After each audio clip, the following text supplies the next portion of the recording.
Assalamualaikum warahmatullahi wabarakatuh. Saya Tita Reski dari Fakultas Ekonomi dan Bisnis Islam, Program Studi Perbankan Syariah kelas D semester 1. Di video kali ini saya akan membahas materi mata kuliah pengetahuan komputer. Materi yang diberikan oleh Bapak Siaul Haq Eskom MPD dari pertemuan awal sampai akhir. Ada 13 materi yang dibahas pada mata kuliah ini. Langsung saja kita beralih pada materinya. Materi ke-1 dengan judul Konsep Dasar Komputer. Definisi komputer. Kata komputer berasal dari kata Latin yaitu computare yang berarti menghitung. Sedangkan secara umum menurut Barnard Conquist Dictionary of Etymology yaitu kata komputer sebagai kata untuk orang yang menghitung yang digunakan dalam bahasa Inggris pada tahun 1646. Kemudian pada tahun 1987 kata komputer sebagai kata untuk alat hitung mekanis. Pada Perang Dunia Kedua, kata komputer sendiri dipakai oleh para pekerja wanita Inggris dan Amerika Serikat untuk menghitung jalan artileri. Perang menggunakan mesin hitung. Seiring berjalannya waktu, dengan perubahannya arti komputer merujuk pada suatu mesin untuk alat kalkulasi. Komputer di zaman modern mengarah ke suatu rangkaian alat elektronik yang dapat melakukan banyak pekerjaan serta mempunyai banyak manfaat. Komponen utama pada hardware ada 3, yang pertama hardware, yang kedua software, dan yang ketiga brainware. Cara kerja sistem komputer terdiri dari beberapa tahapan. Yang pertama, perangkat masukan atau yang disebut sebagai input device. Tahap berikutnya adalah tahap perangkat proses atau CPU. Setelah itu, di dalam perangkat proses terdiri dari media penyimpanan atau sebagai storage device. Setelah itu, dikeluarkan atau perangkat keluaran atau disebut sebagai output device. Materi kedua dengan judul Perkembangan Komputer dari Masa ke Masa. Komputer generasi pertama pada tahun 1940 sampai 1959, ENIAC atau Electronic Numerical Integrator and Calculator merupakan generasi pertama komputer digital elektronik berbasis tabung hampa udara yang digunakan untuk kebutuhan umum. Dibuat pada tahun 1943 oleh Dr. John W. Mauchly dan John Presper Eckert. ENIAC berukuran sangat besar, membutuhkan daya listrik sebesar 140-174 kW, berat kurang lebih 30 ton, panjang 30 meter, tinggi 2,4 meter, dan menempati ruang sekitar 167 meter persegi. Komputer generasi kedua pada tahun 1959 sampai 1964. Pada generasi ini, teknologi tabung vakum mulai tergantikan dengan transistor. Penggunaan transistor pada komputer mulai digunakan di akhir tahun 1950-an. Keunggulan transistor adalah bentuknya yang lebih kecil. Dengan bentuk minimalis dari transistor, komputer menjadi lebih kecil dan hemat energi. Di generasi kedua ini, bahasa pemrograman mulai diperkenalkan seperti COBOL dan Fortran. Teknologi penyimpanan memori juga berubah dari drum magnetic teknologi menjadi teknologi magnetik. Komputer generasi ketiga pada tahun 1964 sampai dengan 1970. Pada generasi ini, perkembangan sirkuit terpadu adalah ciri khas dari generasi ketiga komputer. Bentuk transistor semakin diperkecil dan ditempatkan di chip silikon yang dinamakan semikonduktor. Teknologi ini semakin mempercepat kinerja komputer. Selama periode ini, mouse dan keyboard mulai diperkenalkan. Generasi ketiga juga sudah dilengkapi dengan sistem operasi. Komputer generasi keempat pada tahun 1970 sampai 1980. Pada generasi ini, komputer yang menggunakan chip IC kemudian dikembangkan lagi. Perusahaan Very Large Scale Integration mencoba melakukan mengembangkan tersebut pada tahun 1980-an. Hasilnya satu chip tunggal pada menumpang ribuan komponen. Dari sinilah istilah personal komputer atau PC muncul. Artinya perangkat-perangkat komputer mulai dipasarkan ke sektor perorangan.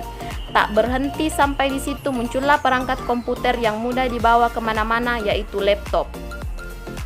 Komputer generasi kelima pada tahun 1980-an. Komputer generasi kelima adalah yang saat ini tengah dilakukan oleh berbagai vendor elektronik. Komputer generasi kelima kerap disebut sebagai komputer generasi masa depan. Beberapa bukti kecil adalah munculnya smartphone, tablet, phablet, netbook, dan banyak lagi. Perkembangan selanjutnya adalah perangkat komputer yang dapat dijalankan tanpa harus menggunakan bentuk fisik atau menyentuhnya, tetapi menggunakan otak. Perkembangan perangkat lunak atau software, era pemula atau pioner. Bentuk perangkat lunak pada awalnya adalah sambungan-sambungan kabel ke antar bagian dalam komputer. Pada era ini, perangkat lunak merupakan kesatuan dengan perangkat kerasnya. Era stabil. Pada era ini, perusahaan perangkat lunak bermunculan, dan sebuah perangkat lunak dapat menjalankan beberapa fungsi. Perangkat lunak mulai bergeser menjadi sebuah produk. Baris-baris perintah perangkat lunak yang dijalankan oleh komputer bukan lagi satu-satu, tapi sudah seperti banyak proses yang dilakukan secara serempak. Era mikro. Sejalan dengan semakin luasnya PC dan jaringan komputer di era ini, perangkat lunak juga berkembang untuk memenuhi kebutuhan perorangan. Perangkat lunak dapat dibedakan menjadi perangkat lunak sistem yang bertugas menangani internal dan perangkat lunak aplikasi yang digunakan secara langsung oleh penggunanya untuk keperluan tertentu. Era modern. Di era modern ini, perangkat lunak sudah terdapat di mana-mana, tidak hanya pada sebuah superkomputer dengan 25 prosesornya. Sebuah komputer genggam pun telah dilengkapi dengan perangkat lunak yang dapat disinkronkan dengan PC. Materi ketiga dengan judul jenis-jenis komputer dan penggolongannya. Berdasarkan tujuan penggunaannya ada dua, komputer untuk tujuan umum dan komputer untuk tujuan khusus. Berdasarkan data yang diolah ada tiga, komputer analog, komputer digital, dan komputer hybrid. Berdasarkan prosesornya ada tiga, yaitu mikrokomputer, mini komputer, dan superkomputer. Berdasarkan bentuk fisiknya ada 5, yaitu komputer desktop, komputer tower, komputer portable, komputer netbook, dan komputer palm top. Berdasarkan skala kemampuannya ada 3, yaitu small scale computer, medium scale computer, dan large scale computer. Materi keempat dengan judul alat input, proses, dan output. Alat input adalah alat-alat yang berfungsi untuk memasukkan data atau perintah dari luar sistem ke dalam suatu memori dan prosesor untuk diolah guna menghasilkan informasi yang diperlukan. Macam-macam alat input komputer, ada keyboard, webcam, scanner, light pen, barcode, touchpad, trackball, joystick, graphics pad, mouse, kamera digital, handycam, dan mikrofon and handphone. Alat input langsung dan tidak langsung. Alat input langsung adalah alat input yang dimasukkan langsung oleh alat pemroses. Contoh alat input langsung ada keyboard, mouse, light pen, touchscreen, scanner, optical data reader, dan sensor. Alat input tidak langsung adalah alat input yang meliputi media tertentu sebelum inputan diproses oleh alat pemroses.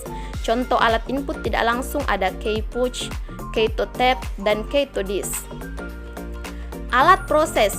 Alat proses adalah alat-alat yang berfungsi mengolah data ke dalam komputer setelah mengalami proses input. Macam-macam alat proses komputer, ada flash disk, RAM, ROM, ALU, CPU, LAN card, prosesor, VGA card, motherboard, capture card, register, pita magnetik, recordable DVD, register, CD, modem, cache memory, sound card, zip drive, card reader, CU, TV tuner card, DVD, dan wireless network adapter. Alat output. Alat output adalah segala macam komponen hardware yang dapat menyampaikan informasi kepada user. Macam-macam alat output, ada monitor, plotter, headset, speaker, printer, proyektor. Seri kelima dengan judul alat proses. Pengertian alat proses. Alat pemroses adalah alat di mana instruksi-instruksi program diproses untuk mengolah data yang sudah dimasukkan lewat alat input dan hasilnya akan ditampilkan melalui alat output. Alat proses komputer, ada CPU. Bagian ini berfungsi sebagai pemegang kendali dari jalannya kegiatan komputer, sehingga CPU juga disebut sebagai otak dari komputer. Selain itu, CPU juga berfungsi sebagai tempat untuk melakukan berbagai pengolahan data. Pekerjaan pengolahan data diantaranya mencatat, melihat, membaca, membandingkan, menghitung, mengingat, dan mengurutkan. Dalam bekerja, CPU terbagi menjadi 3 bagian, yaitu control unit. Tugas dari control unit yaitu mengatur dan mengendalikan alat-alat input dan output, mengambil instruksi-instruksi dari main memory, mengambil data dari main memory jika diperlukan, mengirim instruksi ke arithmetic and logic unit bila ada perhitungan aritmetika atau perbandingan logika serta mengawasi kerja arithmetic and logic unit, menyimpan hasil proses ke memori. ALU berfungsi untuk melaksanakan berbagai macam perhitungan. Register berfungsi untuk menyimpan instruksi dan data yang sedang diproses oleh CPU menurut gilirannya. Ada RD prosesor, merupakan prosesor tambahan yang dapat digunakan untuk mendukung fungsi dari proses utama. Main atau internal memory. Fungsi main atau internal memory sebagai penyimpanan data yang akan diproses ataupun hasil pemrosesan komputer. Digunakan untuk menyimpan program-program yang digunakan untuk memproses data. Internal memory terbagi menjadi 2, yaitu random access memory yang berfungsi untuk menyimpan data dan program dalam proses komputer. Read-only memory berguna untuk menyimpan firmware berupa perangkat lunak atau juga yang disebut sebagai software. External memory. External memory adalah memori yang berfungsi sebagai perangkat tambahan atau pendukung komputer. Selain itu, fungsi dari memori eksternal ini adalah sebagai penunjang untuk membuka software, aplikasi, maupun file-file yang ada di dalam komputer. Jenis-jenis eksternal memory antara lain disket, berfungsi sebagai media penyimpanan yang berkarakter removable. Hard disk berfungsi sebagai media penyimpanan data dan program pada komputer. SSD berfungsi sebagai untuk tempat penyimpanan sebuah data berupa gambar, video, ataupun dokumen. Compact disk berfungsi untuk menyimpan audio, video, dan berbagai jenis file lainnya, namun harus memperhatikan kapasitas dari CD tersebut. Flash disk berfungsi untuk menyimpan file dari satu komputer ke komputer yang lain. Materi ke-6 dengan judul komponen hardware, for komputer, dan media penyimpanan. Komponen pada hardware diantaranya input, yaitu alat yang digunakan menerima masukan data dan program yang akan diproses dalam komputer. Control, yaitu untuk memberikan arahan atau kendali terhadap operasi yang dilakukan.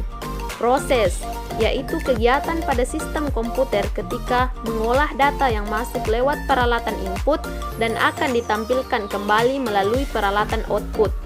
Penyimpanan, alat penyimpanan data yang berfungsi sebagai alat atau media untuk menyimpan data dan program di mana data atau program yang disimpan tersebut bisa dibaca dan dibuka kembali untuk diproses kembali. Output, yaitu hasil dari suatu proses, baik berupa data maupun berbentuk informasi yang telah diolah. Jenis-jenis fungsi port pada komputer. Port serial berfungsi untuk mentransmisikan satu bit informasi pada satu satuan waktu. Port paralel berfungsi sebagai alat komunikasi komputer atau motherboard dengan perangkat layar yang bersifat paralel. Port USB berfungsi sebagai perangkat penghubung. Port VGA berfungsi mentransmisikan data grafik dari sebuah komputer menuju display atau output. Port infrared berfungsi untuk mengkoneksikan perangkat wireless dengan komputer. Port PS2 berfungsi untuk menghubungkan mouse dan keyboard. Port audio berfungsi untuk mentransmisikan suara yang dihasilkan dari komputer menuju output audio eksternal. Port LAN berfungsi sebagai penghubung komputer dengan jaringan. Port HDMI berfungsi untuk mentransmisikan media dengan kualitas HD dan dapat mentransmisikan sinyal suara. Port Power Source berfungsi untuk memberikan asupan listrik bagi komputer agar bisa menyala. Media penyimpanan. Media penyimpanan data adalah alat yang digunakan untuk menyimpan data atau program di mana data yang disimpan tersebut dapat dibaca kembali untuk diproses oleh komputer. Macam-macam media penyimpanan data, ada hard disk, flash disk, floppy disk, compact disk, DVD, Blu-ray, fluorescent multilayer, RAM, cache memory, dan read-only memory. Materi ketujuh dengan judul Fungsi dan Kegunaan Perangkat Lunak atau Software. Fungsi perangkat lunak komputer atau software yaitu memproses data, perintah, atau instruksi khusus agar pengguna dapat mengoperasikan komputernya sesuai dengan hasil informasi yang diinginkan. Sarana interaksi yang menghubungkan pengguna dengan perangkat kerasnya. Mengidentifikasi suatu program yang ada di sebuah komputer, menyediakan fungsi dasar dari sebuah perangkat keras agar dapat dioperasikan, penerjemah suatu perintah software lainnya ke dalam bahasa mesin agar dapat dimengerti oleh komputer. Kegunaan perangkat lunak komputer. Perangkat lunak sistem operasi. Peran dari perangkat ini adalah untuk mengendalikan, mengontrol, atau memberikan koneksi antar perangkat keras komputer untuk dapat bekerja sama. Perangkat lunak pengolah kata. Perangkat ini berguna untuk pembuatan dokumen, penyuntikan, ataupun penyusunan dokumen. Perangkat lunak pengolah angka. Perangkat ini berguna untuk pemrosesan data dalam bentuk angka. Perangkat lunak presentasi. Perangkat ini merupakan perangkat yang digunakan dalam pembuatan file yang biasa digunakan ketika melakukan presentasi. Perangkat lunak pengolah data. Perangkat ini digunakan untuk pengolahan data dalam jumlah yang cukup besar atau database. Perangkat lunak pengolah gambar. Perangkat ini digunakan untuk membuat, mengolah, dan melakukan penyuntingan pada gambar. Perangkat lunak browser. Perangkat ini digunakan untuk membantu kita menjelajahi atau mengakses informasi melalui web. Perangkat lunak desain grafis. Perangkat ini digunakan dalam bidang desain grafis dan segala bentuk komunikasi visual dalam menyampaikan informasi secara interaktif. Perangkat lunak jaringan komputer. Perangkat ini digunakan untuk membantu perangkat keras komputer dalam menjalankan fungsinya dengan baik. Perangkat lunak chatting. Perangkat ini digunakan untuk mendukung aktivitas komunikasi antara satu pengguna dengan pengguna lainnya. Bahasa pemrograman. Perangkat lunak ini digunakan untuk menerjemahkan instruksi-instruksi yang ditulis dalam bahasa pemrograman ke bahasa mesin dengan aturan atau prosedur tertentu. Program bantu. Perangkat lunak ini digunakan sebagai aplikasi pembantu dalam kegiatan yang ada hubungannya dengan komputer. Perangkat lunak device driver. Driver biasanya digunakan untuk menghubungkan perangkat keras atau aksesoris yang dipasang pada komputer agar bisa berfungsi dengan perintah yang kita jalankan melalui sistem operasi. Perangkat lunak perekaman audio. Perangkat lunak komputer yang digunakan untuk perekam audio atau perekam suara. Perangkat lunak maintenance. Perangkat ini digunakan untuk memaintenance beberapa pengaturan-pengaturan di komputer. Perangkat lunak antivirus. Perangkat lunak ini digunakan sebagai pembersih dari virus. Perangkat sistem lainnya. Perangkat ini digunakan untuk menginisialisasi perangkat keras dan melakukan identifikasi serta pengaturan konfigurasi dasar. Materi ke-8 dengan judul Memahami aplikasi pengolahan data dan pengolahan kata menggunakan Microsoft Office Word. Pengertian Microsoft Office Word. Microsoft Word adalah sebuah program yang merupakan bagian dari paket instalasi Microsoft Office. Perangkat lunak pengolahan kata atau word processing adalah program yang digunakan untuk mengolah dokumen berupa teks, misalnya surat, kertas kerja, brosur, kartu nama, buku, jurnal, dan lain-lain. Fungsi Microsoft Office Word: membuat dokumen. Aplikasi Microsoft Office Word berfungsi untuk membuat dokumen yang dapat dicetak dengan berbagai ukuran kertas. Mengedit dokumen. Aplikasi Microsoft Office Word dapat digunakan untuk mengedit dokumen lain, baik dokumen yang dibuat dari aplikasi Microsoft Office Word itu sendiri maupun dari aplikasi pengolahan kata lainnya. Memformat dokumen. Microsoft Office Word memungkinkan pengguna membuat dokumen yang lebih profesional dengan pilihan format dokumen yang beragam. Fitur umum Microsoft Office Word. WYSIWYG. Sejak pertama rilis tahun 1981, Microsoft Office Word mempunyai slogan WYSIWYG atau What you see is what you get. Hal ini meyakinkan pengguna bahwa apa yang dilihat di layar monitor adalah apa yang akan ditampilkan pada kertas saat dokumen dicetak. Spell check. Microsoft Office Word mempunyai fitur yang dapat mengecek eja pengetikan dokumen yang membantu menghindari typo saat menulis dokumen. Fitur tingkat teks, yaitu jenis ukuran, format huruf, dan lain-lain. Dukungan aplikasi lain. Banyak aplikasi lain yang mendukung kinerja Microsoft Office seperti PDH atau Reader Grammarly. Fitur tingkat halaman yaitu penomoran, indent, paragraf, dan lain-lain.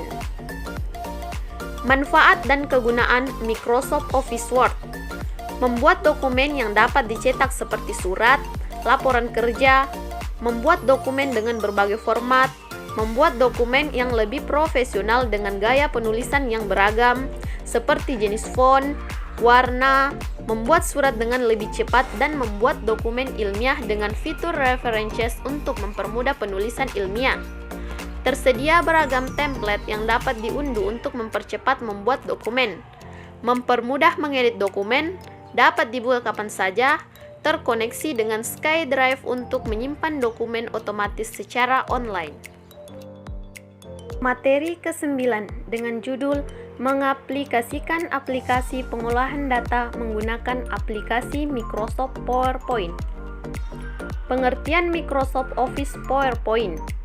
Microsoft Office PowerPoint adalah software yang dipakai untuk merancang bahan presentasi dalam bentuk slide. Menurut Susilanan, PowerPoint merupakan program aplikasi presentasi dalam komputer. Dengan bantuan software tersebut, seseorang bisa membuat bentuk presentasi profesional dengan mudah.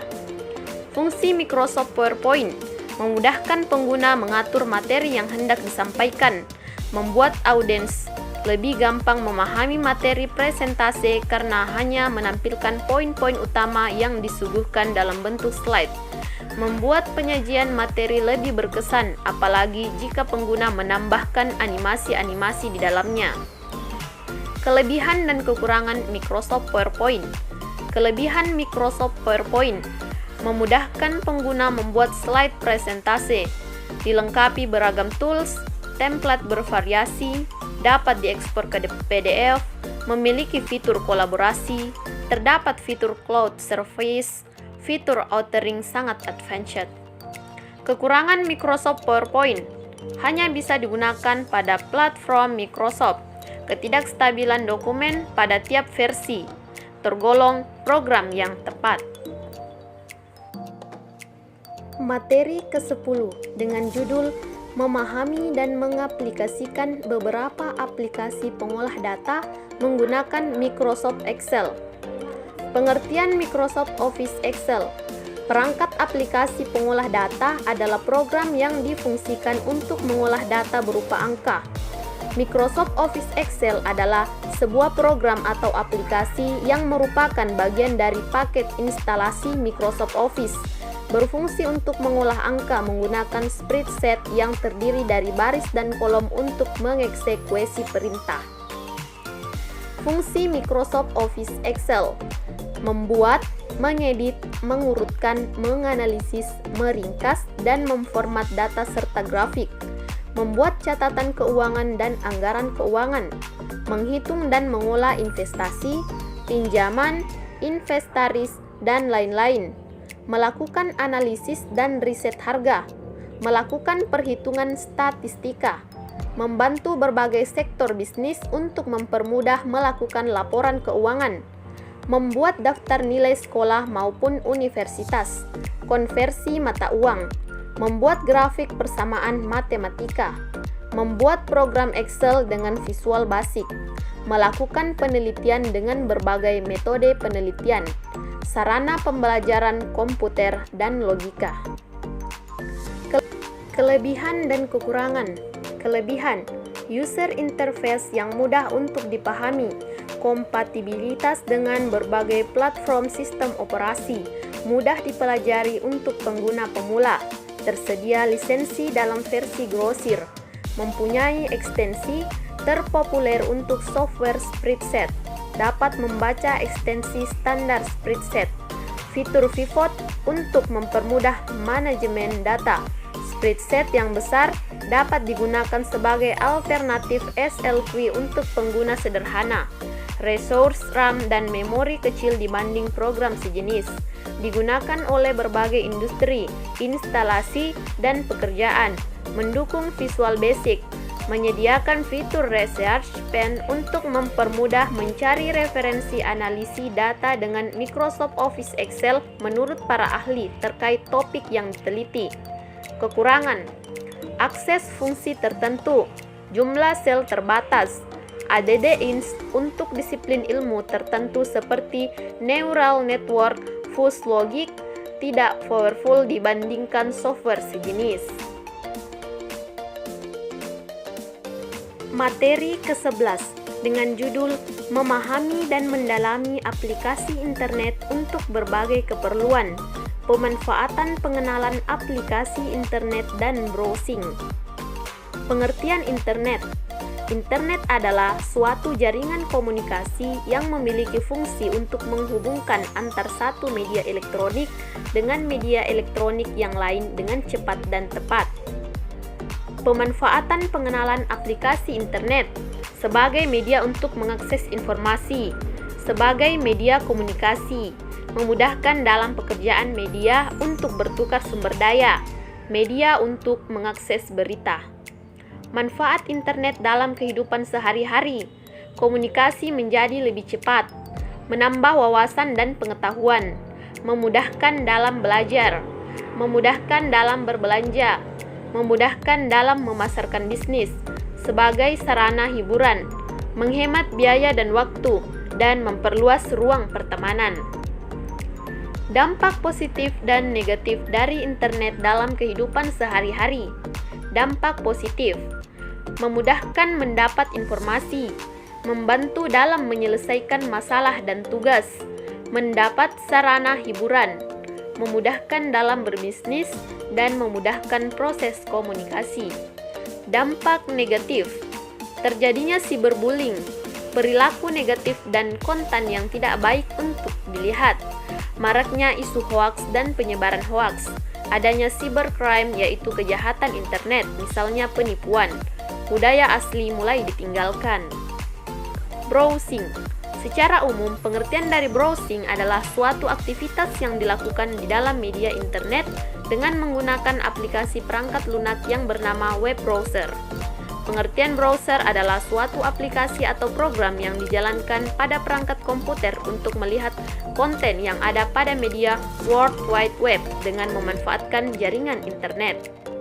Jenis-jenis web browser ada Maxton, Safari, Vivaldi, Yandex, Opera, Mozilla Firefox, Internet Explorer, Microsoft Edge, Komodo Ice Dragon, dan UC Browser. Materi ke-12 dengan judul Memahami dan Mendalami Aplikasi Internet untuk Berbagai Keperluan. Pemanfaatan pengenalan email dan jejaring sosial. Apa itu internet? Internet sebenarnya mengacu kepada istilah untuk menyebut sebuah jaringan, bukannya suatu aplikasi. Karenanya, internet tidaklah memiliki manfaat apa-apa tanpa adanya aplikasi yang sesuai. Internet menyiapkan beragam aplikasi yang dapat digunakan untuk berbagai keperluan. Aplikasi internet untuk berbagai keperluan ada World Wide Web, email, newsgroup, mailing list, internet relay chat, telnet, gopher, remote login, flight transfer, VoIP, dan ping. Manfaat internet untuk berbagai keperluan dan pengertian email. Manfaat internet untuk berbagai keperluan ada sumber beragam wawasan dan ilmu pengetahuan, mempermudah proses pelaksanaan sistem akademik, media hiburan semua kalangan, mendorong kreativitas dan kemandirian, menjaga keamanan warga negara, memperluas ruang pertemanan, menghemat biaya dan waktu, dan sangat efektif untuk mensukseskan bisnis atau usaha. Pengertian email.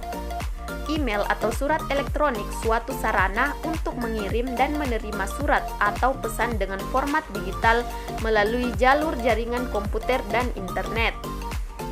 Jenis-jenis dan manfaat email. Jenis-jenis email ada 3, yaitu Post Office Protocol, Webmail, dan Forward Mail. Pemanfaatan email sebagai media pengiriman, sebagai media informasi, email untuk mendaftar di berbagai situs. Email juga berfungsi sebagai identitas diri di internet, sebagai media promosi, dan dengan email kita dapat menghemat waktu dan biaya. Pemanfaatan jejaring sosial.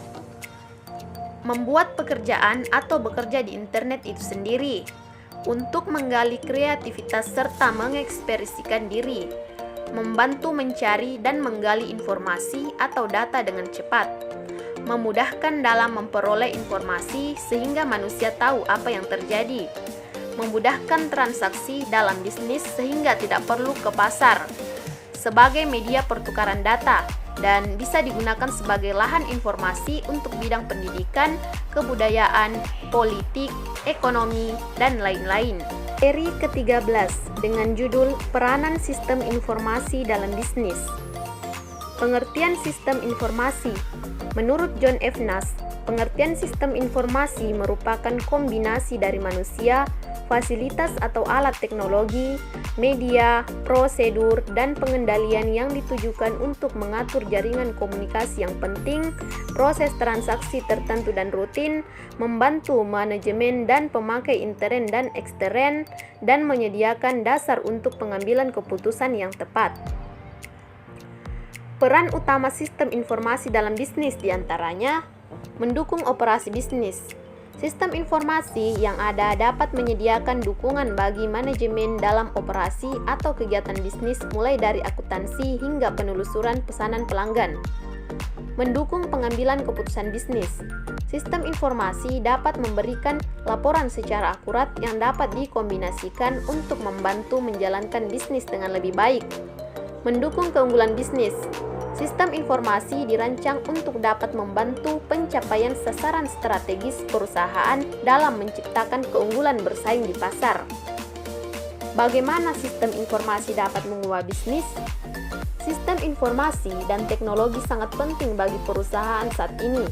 Sistem informasi membantu perusahaan dalam mengefisienkan operasi perusahaan, membantu menciptakan produk dan jasa baru sebagaimana model bisnis yang benar-benar baru pula, memungkinkan manajer menggunakan data terbaru dari pasar untuk pengambilan keputusan, serta sistem informasi membantu perusahaan melakukan sesuatu yang lebih baik dari pesaing, harga lebih murah untuk produk unggulan, dan respon yang cepat terhadap pelanggan dan pemasok, sehingga dapat meningkatkan penjualan dan laba yang tidak bisa diikuti oleh pesaing.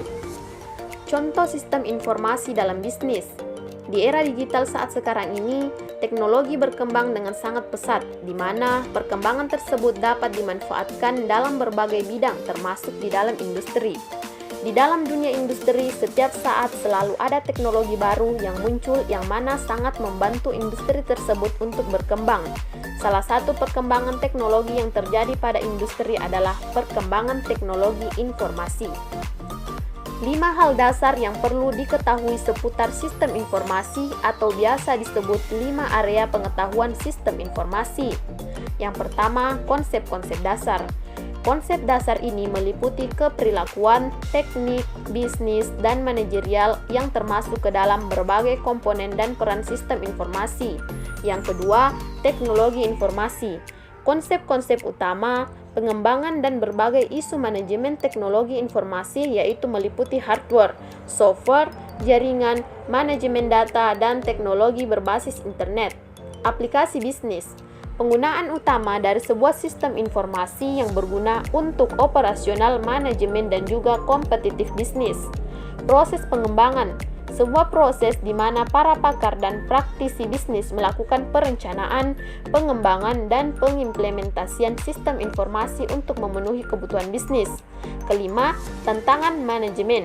Tantangan yang dibuat secara efektif dan etis dalam mengelola teknologi informasi yang tersedia sehingga dapat digunakan pada pemakai akhir, perusahaan, dan global dalam bisnis. Sekian pemaparan materi mata kuliah pengetahuan komputer dari saya.